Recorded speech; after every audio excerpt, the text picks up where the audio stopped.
अस्सलाम वालेकुम। सो in this video chapter 10 पे हम बात करेंगे जो कि रिथमिकल एक्साइटेशन ऑफ द हार्ट। पहले हमने चैप्टर 9 पढ़ लिया, अब हम चैप्टर 10 पढ़ते हैं, हार्ट फिजियोलॉजी। तो इसमें हमने जो है सारा पाथवे पढ़ना है कि जो सेल्स होते हैं कार्डियक सेल्स, वो जो है वो ऑटो रिथमिसिटी क्यों उनमें होती है और किस तरह से होती है, सारा पाथवे हम पढ़ेंगे। तो बेसिकली जो हार्ट है उसमें होता है एसए नोड जो कि pacemaker of the cell है, यानी कि यहाँ से जो है वो जैसे हमने 9th चैप्टर में बात की थी PQRS वेव, वो जो है वो इनकी वजह से बनती हैं। तो फर्स्ट पेज में जो है सिर्फ 2-3 बातें इंपॉर्टेंट हैं। सबसे पहले ये है कि साइनस नोड क्या होता है, उसके बाद इसकी डायमेंशंस हैं कि 3 मिलीमीटर वाइड है, 15 मिलीमीटर लॉन्ग है और 1 मिलीमीटर थिक है, और इसकी लोकेशन बहुत इंपॉर्टेंट है। ये होता है सुपीरियर और posterolateral wall of the heart, ठीक है, lateral to the opening of superior vena cava. इसकी लोकेशन बहुत इंपॉर्टेंट है और इसकी डायमेंशंस हो गई, ठीक है। उसके बाद जो है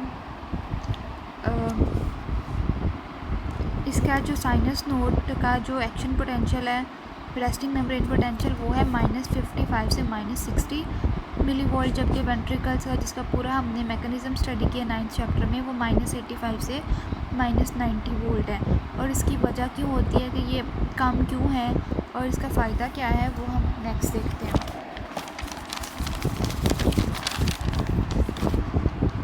सो ये वाला ग्राफ जो दिखाया हुआ है ये वेंट्रिकल्स का है, जिसमें ये प्लेट्यू भी बन रहा है, ठीक है।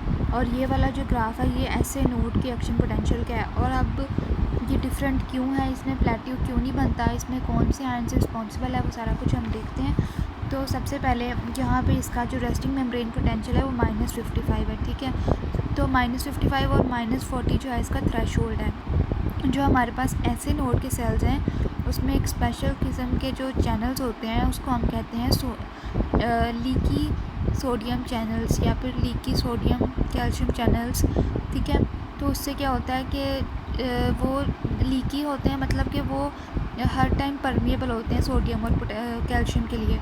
तो फॉर एग्ज़ाम्पल -55 पर रेस्टिंग मेम्ब्रेन पोटेंशियल है, तो लीकी चैनल्स की वजह से जो है बिटवीन 2 कंसेक्टिव हार्ट बीट्स, यानी कि हार्ट बीट जनरेट हुई, उसके बाद नेक्स्ट हार्ट बीट के दौरान जो लीकी चैनल्स जो हैं वो सोडियम और कैल्शियम अंदर आएगा, और जिसकी वजह से नेगेटिविटी कम होगी और ये यहाँ पे -40 तक पहुँचेगा।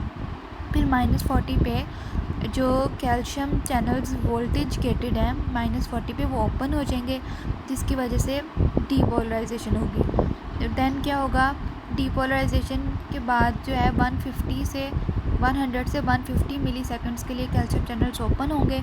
उसके बाद जब ये पीक पे पहुंच गए कैल्शियम चैनल्स क्लोज़ हो जाएंगे। कैल्शियम चैनल्स क्लोज़ हो जाएंगे तो उसके बाद पोटेशियम चैनल्स ओपन हो जाएंगे और ये रीपोलराइजेशन होगी। लेकिन जो पोटेशियम के चैनल्स हैं वो ज़्यादा देर तक खुले रहेंगे, जिसकी वजह से जो है ये थोड़ी हाइपर पोलराइजेशन हो जाएगी। हाइपर पोलराइजेशन जो है वो एक्टिवेट कर देगी लीकी चैनल्स को फिर से, तो लीकी चैनल्स जो हैं वो फिर जो है इसको पहुंचा देंगे -40 तक। तो इसमें जो है इस वजह से लीकी चैनल्स की वजह से जो है इसका जो रेस्टिंग मेम्ब्रेन पोटेंशियल है वो भी कम है, और वो थ्रेशोल्ड तक जो है वो आसानी से पहुंच जाता है।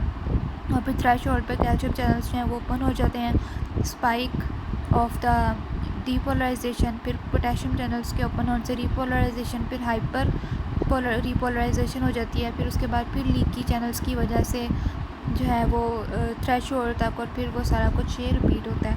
तो इसलिए ये जो है वो ऑटोरिथमिसिटी इनमें पाई जाती है due to the leaky channels. ही पहले इन्होंने सारा वेंट्रिकल्स का दोबारा से एक्सप्लेन किया जो पिछले चैप्टर में है, दैन फिर ये वही सारी बातें लिखी हुई जो मैंने आपको बता दी हैं। नेक्स्ट हमारे पास जो है वो आता है कि इस डायग्राम से देख लेते हैं।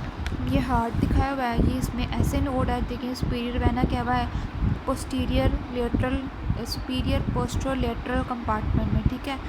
उसके बाद यहाँ से ये नोडल पाथवे हैं, ये एवी नोड है, ऐसे नोड से एवी नोड में इम्पल्स आएगी, फिर आगे परकंजी फाइबर्स में, फिर ये right bundle branch, left bundle branch, उसके बाद जो है ये सारे जो है वो वेंट्रिकल्स में एंडोकार्डियम से कार्डियम तक चली जाएगी, ठीक है। ये एपेक्स है, सॉरी बेस है, एपेक्स है। तो इसका जो सारा जो आगे जितना भी चैप्टर है उसमें बहुत डिटेल से जो है वो एक ही बात बार बार लिखी हुई है। उसको मैं आपको एक ही डायग्राम से समझा देती हूँ। ये वही डायग्राम,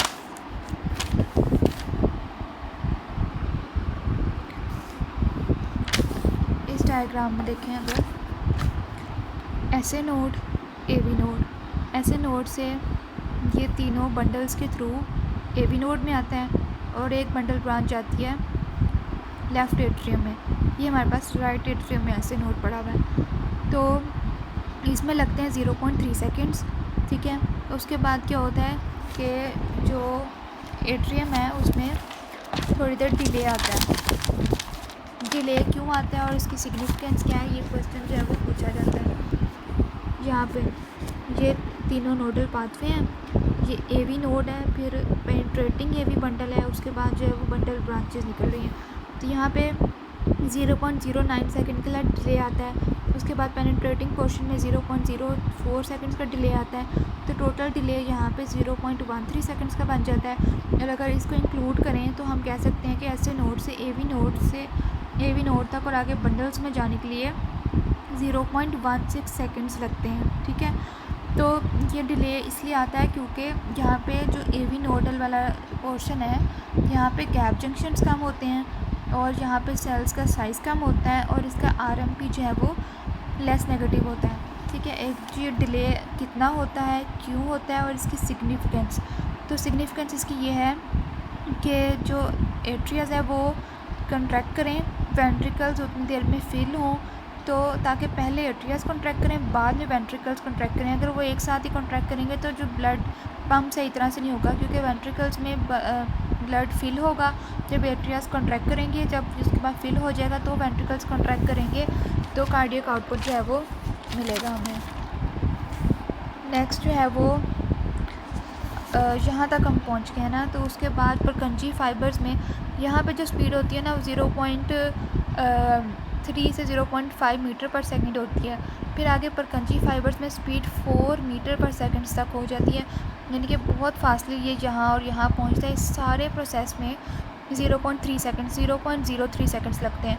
तो टोटल 0.03, 0.09 का डिले, फिर 0.4 का डिले, फिर 0.03 हमने यहाँ तक। उसके बाद क्या होता है कि ये एंडोकार्डियम जो सबसे ऊपर वाली लेयर है और ये एपिकार्डियम जो सबसे यहाँ वाली लेयर है, यहाँ से यहाँ तक पहुँचने में फिर 0.03 सेकंड्स लग जाते हैं। तो ये वाले 0.03 सेकंड्स वो मिला के टोटल जो है वो 0.22 सेकंड्स लगते हैं सारे कार्डियक इम्पल्स में, ठीक है। तो ये सारी टाइमिंग इंपॉर्टेंट है, डिले क्यों आता है, इसकी सिग्निफिकेंस क्या है, ये इंपॉर्टेंट है। और इसमें जो बात लिखी है वो ये है कि फिर जो बंडल ब्रांचेस हैं वो आगे छोटी ब्रांचेस में डिवाइड हो जाती हैं और होते होते जो है वो वेंट्रिकल के मसल्स के साथ ही मिक्स हो जाती हैं। नेक्स्ट इसमें ये बात लिखी हुई है कि एक्टोपिक पेस मेकर्स की। एक्टोपिक पेस मेकर क्या होता है कि अगर ऐसे नोड किसी वजह से ख़राब हो जाए, ठीक है, तो वो किसी और जगह पे अगर पेस मेकर बन जाए तो वो एक्टोपिक है। लेकिन अगर मतलब यहाँ पे बात लिखी है कि जो ऐसे नोड है ये इम्पल्सेस जनरेट करता है, एवी नोड भी इम्पल्सेस जनरेट करता है और परकंजी फाइबर्स भी जनरेट करते हैं। यहाँ पे जो स्पीड है वो है 70 से 80, एवी में है 40 से 60 और परकंजी फाइबर्स में 15 से 40 बीट्स पर मिनट। लेकिन ऐसा क्यों है कि मतलब ये भी जनरेट कर रहा है, ये भी जनरेट कर रहा है, तो ये खुद से क्यों नहीं कॉन्ट्रैक्ट कर लेता अपने सिग्नल बना के। वो इसलिए क्योंकि देखें नज़र आ रहा है कि स्पीड जो है ऐसे नोड की सबसे ज़्यादा है। तो जब तक ये अपनी बनाता है ऐसे नोड जो है वो एवी तक भेज देता है और बाकी सारा कुछ चल जाता है। लेकिन अगर किसी वजह से ऐसे नोड ख़राब हो जाए तो फिर एवी नोड जो है वो अपनी जो है वो कंट्रोल संभाल लेता है और फिर वो 40 से 60 बीट्स पर मिनट पे काम करता है। और अगर ये ख़राब हो जाए, परकंजी फाइबर्स एक्टिवेट हो जाए, तो ये स्पीड ये वाली होती है। फिर ये एक्टोपिक पेसमेकर और ये जो एडम स्ट्रेस सिंड्रोम है ना, स्ट्रोक एडम सिंड्रोम, ये हमने जो है नेक्स्ट चैप्टर में जो है वो डिटेल से पढ़ना है कार्डियक अरिथमियाज़ वाले में, उसमें इसको वहाँ देख लेंगे। नेक्स्ट जो है वो सिंपैथेटिक और पैरासिम्पैथेटिक की जो बात लिखी हुई है चैप्टर 9 में मैंने आपको डिटेल से बता दी है। और इस चैप्टर में जो है वो ऐसी कोई बात नहीं है, बाकी सारा कुछ सिंपल है। Thank you for watching. अल्लाह हाफिज़।